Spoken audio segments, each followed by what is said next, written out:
We've got this whole justice system that was created specifically to protect children. So why does it sometimes end up treating them like hardened adult criminals? Well, today we're going to dig into that paradox, how the juvenile justice system was born, how it works now, and the huge questions it raises about when a child stops being a child. Meet Kiera Brown. When she was just 13 years old, she got involved in a carjacking that went horribly wrong and ended in a murder. The state of Kansas decided to do something that would change her life forever. They tried her as an adult. She was convicted and sentenced to life in prison. Her first shot at parole? Not until she was 33 years old. And Kiara's story, it really forces us to ask this massive question. At that point, does the law look at a young person and say, okay, you now have the maturity and the blame of an adult? As we're about to see, the answer to that has changed a lot throughout history. Okay, so to really get our heads around the system we have today, you have to understand something that might actually surprise you. The very idea of a protected, nurtured childhood is pretty new. For most of human history, a kid's world looked nothing like it does for many kids today. Yet, this wasn't some flip of a switch. Think about it. Back in the Middle Ages, you were basically just a mini adult. But then the Enlightenment started to spark these new humanistic ideas about family. That thinking led to the child savers movement in the 1800s, which eventually gave birth to a truly radical idea in the early 20th century, a separate court system just for kids. And when you really look at it, the difference is, well, it's jarring. In medieval times, so many babies died that parents often kept an emotional distance. They would practice swaddling, wrapping newborns up super tightly, and they put kids to work as soon as they were physically able. It's a world away from our modern ideal of a protected childhood full of playrooms and nurturing. All right, so if we agree that kids are different from adults, then what happens when they get into trouble? How should the law handle that? This very question led to a revolutionary legal idea, that the state itself could, and maybe even should, step in and act like a parent. This led to this really powerful legal doctrine called parens patriae. It's just Latin for parent of the nation, and it is the philosophical bedrock of the entire juvenile justice system. The idea is simple, but it was totally revolutionary. When a kid's parents can't or won't do their job, the state has a duty to step in and act as the parent.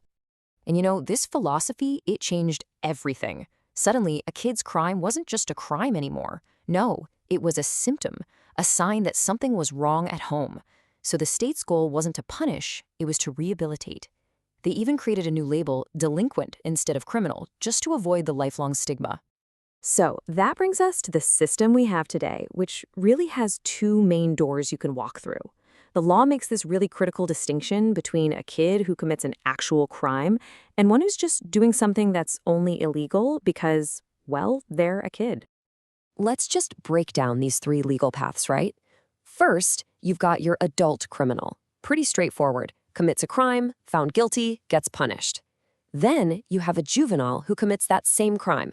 They're adjudicated delinquent, and the goal is supposed to be treatment. But then there's this third really unique category, the status offender. Their act is only illegal because of their age, and the intended outcome is just supervision, not a criminal record. So what are we talking about here? Well, think about stuff like running away from home, skipping school all the time, breaking curfew, underage drinking. None of these are crimes for an adult. But for a minor, they can pull the trigger for the state to step in. All because of that state as parent philosophy. Okay, let's bring all of this history back to right now.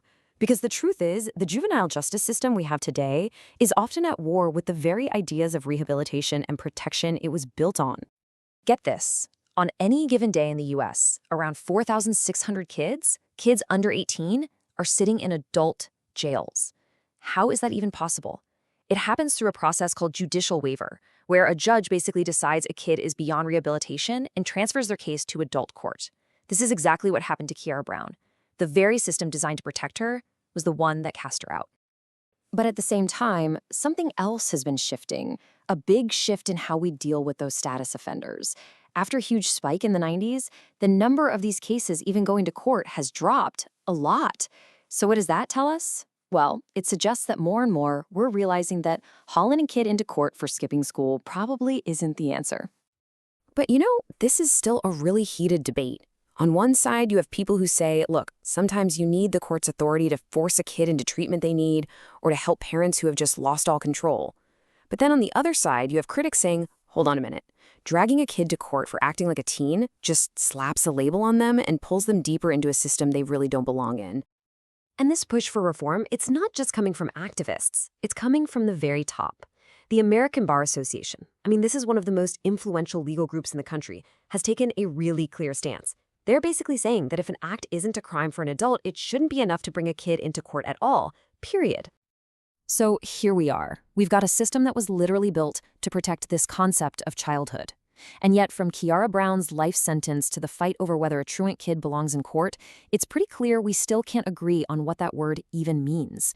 And that leaves us with a critical question. As our idea of childhood keeps evolving, how can our system of justice possibly keep up?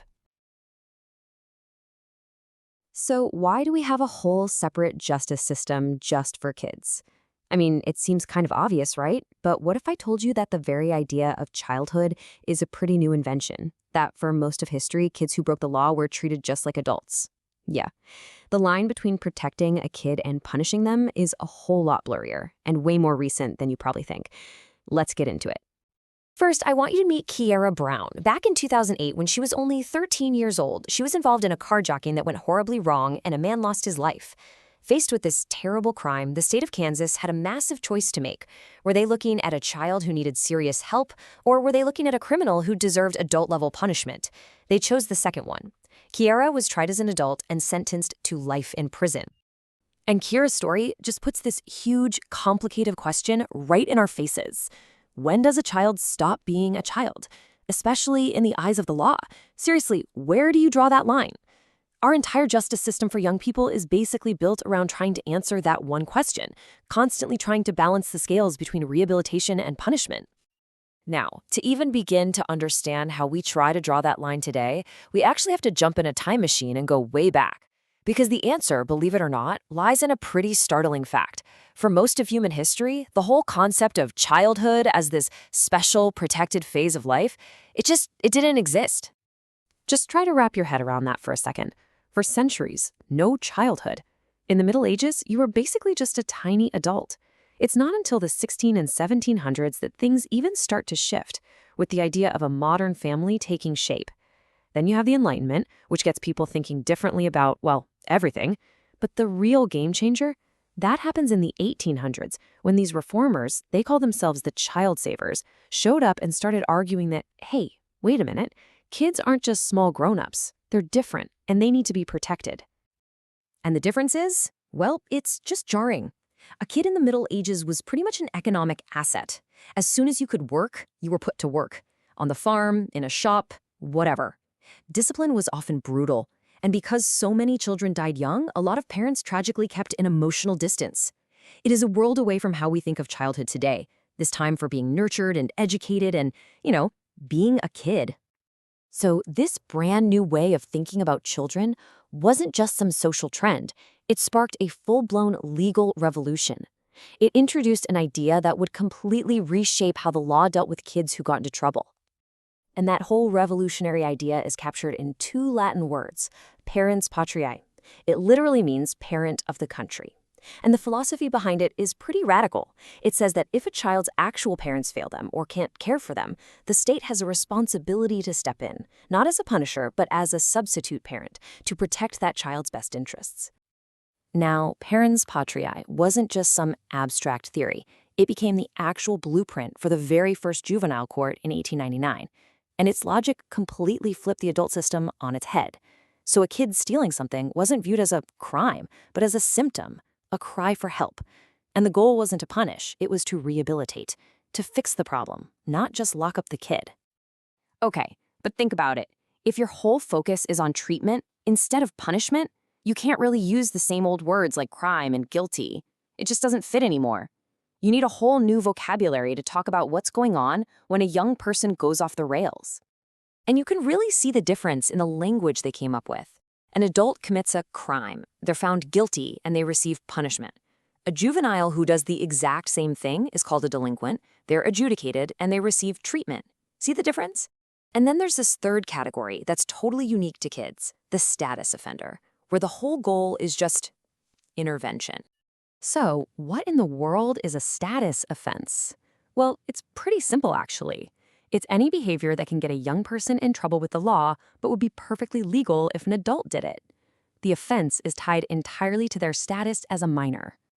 I'm sure you recognize a lot of these. Skipping school, running away from home, breaking curfew, underage drinking. None of these are crimes for adults. But under that parens patriae idea, they're seen as big red flags, signs that a kid might need help or supervision that, for whatever reason, their parents aren't providing. So that's the ideal, right? A system built from the ground up on protection and rehabilitation. But how does that ideal actually hold up in the messy reality of today?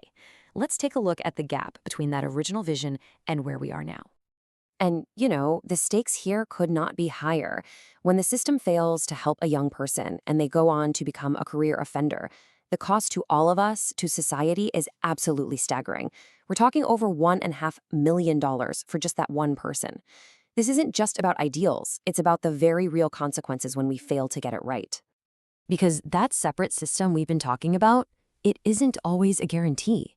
On any given day in the United States, there are about 4,600 young people under 18 sitting in adult jails. How is that possible? Well, it happens through a process called a waiver, where a judge decides a case is just too serious for the juvenile court and transfers it to the adult side. That's exactly what happened to Kiara Brown. And this brings us right into the middle of the huge debates happening today. That decision to waive a kid to adult court is one of the biggest, pitting public safety against a child's potential to change. We also argue about how to step in earlier. Do citywide curfews actually stop crime, or do they just end up penalizing kids? Should we hold parents legally responsible for what their children do? Every single one of these questions forces us to choose between the system's two competing goals: treatment or punishment. Just listen to the sheer optimism in this quote. It's from when the very first juvenile court was founded. The goal, they said, was for the court to act like a wise and loving parent, to offer tender solicitude and care. It's such a powerful, beautiful ideal, and it's a really stark measuring stick for the system that we have today. And that really brings us to the heart of it all. We've seen that childhood isn't some fixed biological fact. It's an idea that has changed so dramatically over time and is still being reshaped by science and culture. So that leaves us with one last massive question. If our very definition of what a child is always changing, shouldn't our search for what justice looks like evolve right along with it?